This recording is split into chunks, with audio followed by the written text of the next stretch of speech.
Graça e paz, irmãos. Aqui é a Natália e hoje nós vamos continuar falando sobre o tema que nós estamos trabalhando, que é a maturidade cristã. E como subtema hoje, eu trago a alegria no Senhor. Compartilhando um pouquinho com vocês aqui do texto do estudo, que diz o seguinte: na igreja dos Filipenses reinava a alegria. E o desejo de Paulo é que essa alegria fosse preservada. Então, no texto de Filipenses 2, 17 e 18, o que Paulo vai trazer?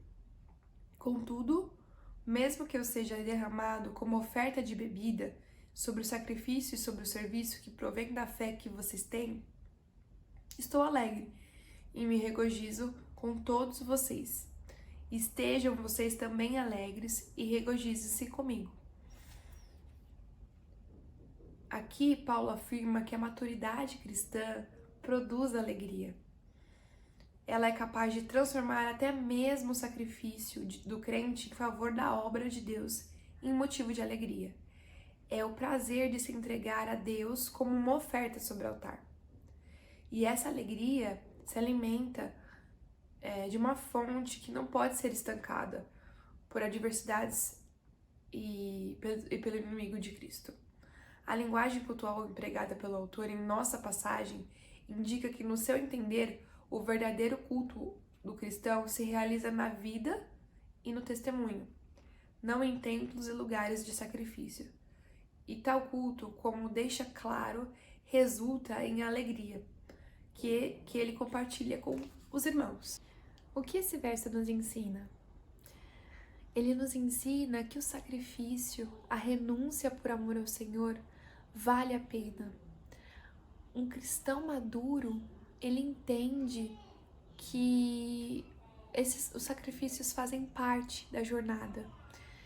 Entende que mesmo em situações de sofrimento e de sacrifício pelo outro, Deus opera.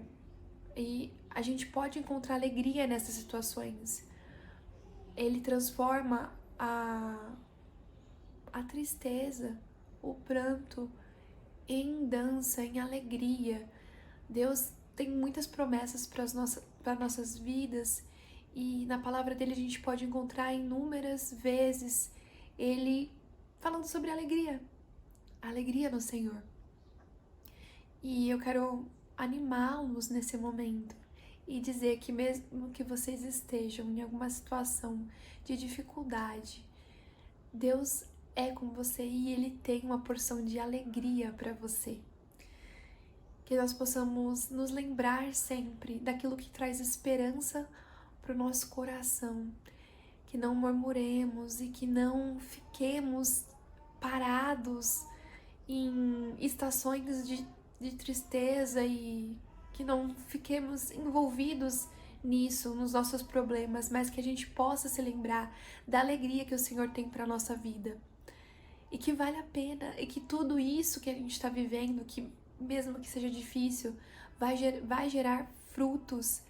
Uma analogia que eu gosto muito de compartilhar é o processo da pérola, porque um corpo estranho entra dentro da ostra e incomoda ali a ostra, e aí ela usa um sistema de defesa e aquilo gera uma pérola, né? Gera um fruto ali de uma coisa que gerou incômodo, sai uma coisa bonita, né?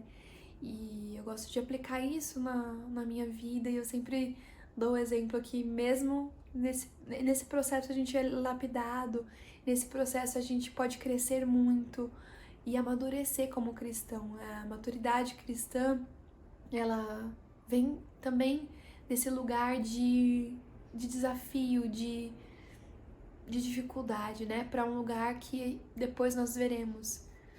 Lendo todo o capítulo de Filipenses 2, eu fui profundamente tocada pela forma que Paulo escreve.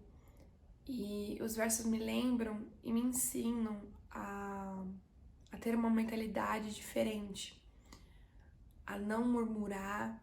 E eu acredito que esse texto ele nos convida a ter os mesmos pensamentos. Como diz aqui, né, mas um pouquinho antes, diz assim: seja o modo de pensar de vocês o mesmo de Jesus Cristo, que apesar de ser Deus, não considerou que a sua igualdade com Deus era algo que deveria ser usado como vantagem.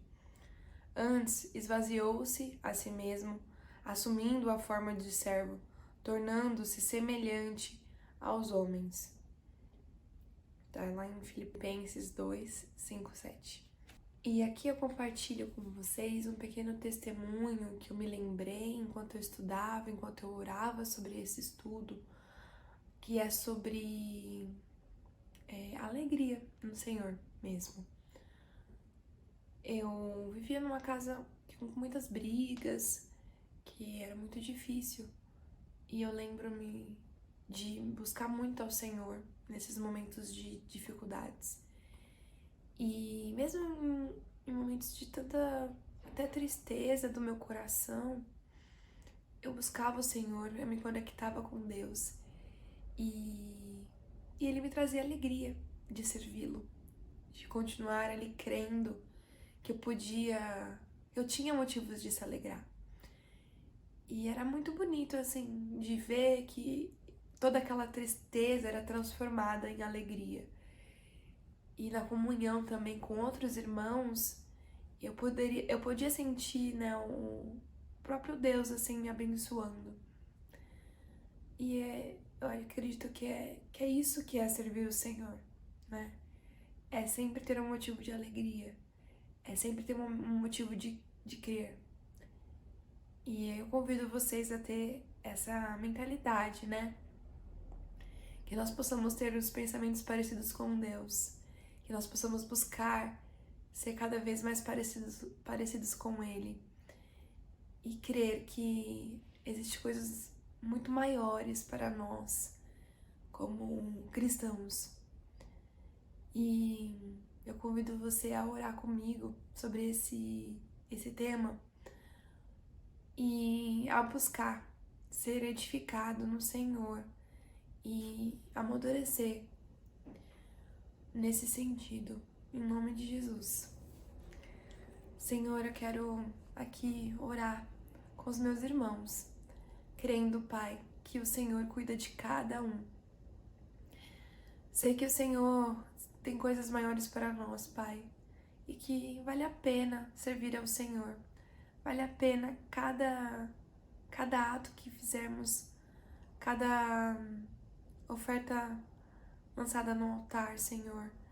Cada passo, Senhor, mesmo que em adversidade, mesmo que em dificuldade, Senhor, nós temos um Deus, nós temos o Senhor, Pai.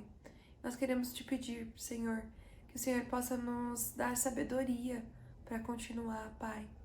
Nos dar a alegria, que possamos sentir a alegria que o Senhor tem para nós, Pai. Para os teus filhos, Deus, em nome de Jesus. Que possamos ter os olhos parecidos com os teus e ver aquilo que a gente não está vendo nesse momento. Em nome de Jesus, Pai. Que os problemas não sejam maiores do que a alegria de te servir, Senhor. Do que a alegria de ser tua filha, teus filhos, Pai. Ó Deus, que o Senhor possa dar-nos novos pensamentos, uma mentalidade nova, para que possamos renovar a nossa mente e nos lembrar, Pai, que nós somos teus filhos, Pai, e que nós viveremos coisas ainda melhores em Ti, Senhor, e pela fé, Pai, em nome de Jesus. É isso que eu oro e te peço, Pai. Amém. Muito obrigado por acompanhar esse vídeo. Que Deus te abençoe e que possamos viver ainda coisas maiores no Senhor juntos, em comunhão. Tchau, tchau.